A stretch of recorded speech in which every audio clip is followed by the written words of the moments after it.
여야의 선거구 획정 논의가 재개됩니다. 정의화 국회의장과 여야 지도부 간의 오전 회동이 조금 전에 마무리됐는데 여야는 이 자리에서 오는 5일 2+2 회동을 갖고 선거구 획정안 문제에 대해 논의하기로 했습니다.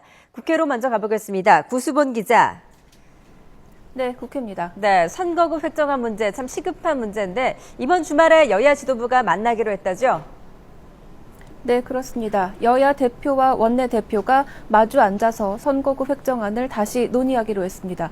회동 일자는 오는 5일 토요일입니다. 앞서 여야 지도부는 오전 10시 40분쯤부터 정의화 국회의장과 회동을 하고 선거구 획정안 마련 방안을 논의했는데요. 일단 의원 정수를 현행 300석으로 유지하는 데에 공감했습니다. 또 농어촌 대표성을 보장하기 위해 지역구를 어느 정도 늘리는 데에도 여야가 인식을 같이 했습니다.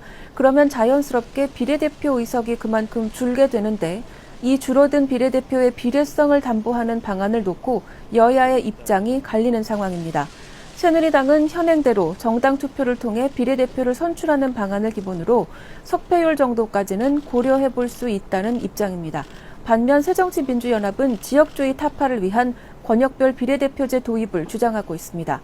야당은 지난달 협상에서 이병석 정개특위 위원장이 절충안으로 제시한 연동형 비례대표제도 수용할 수 있다는 의사를 내비쳤지만 새누리당이 권역별 비례제 자체에 대해 완강한 거부 입장을 고수하면서 합의에 이르지 못했습니다.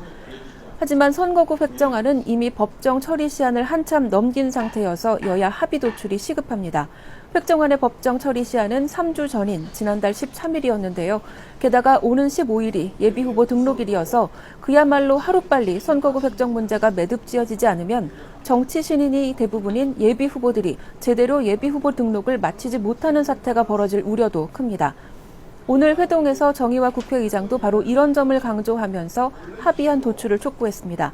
정 의장은 모두 발언에서 획정안 처리가 막다른 골목에 왔다며 조속한 획정안 마련은 국민에 대한 최소한의 예의라고 지적했고 동석한 이병석 위원장도 1,000명이 넘는 예비후보자가 선거구 획정이 결정되길 기다리고 있다면서 9일까지인 이번 정기국회 내에 처리되기를 진심으로 기원한다고 말했습니다.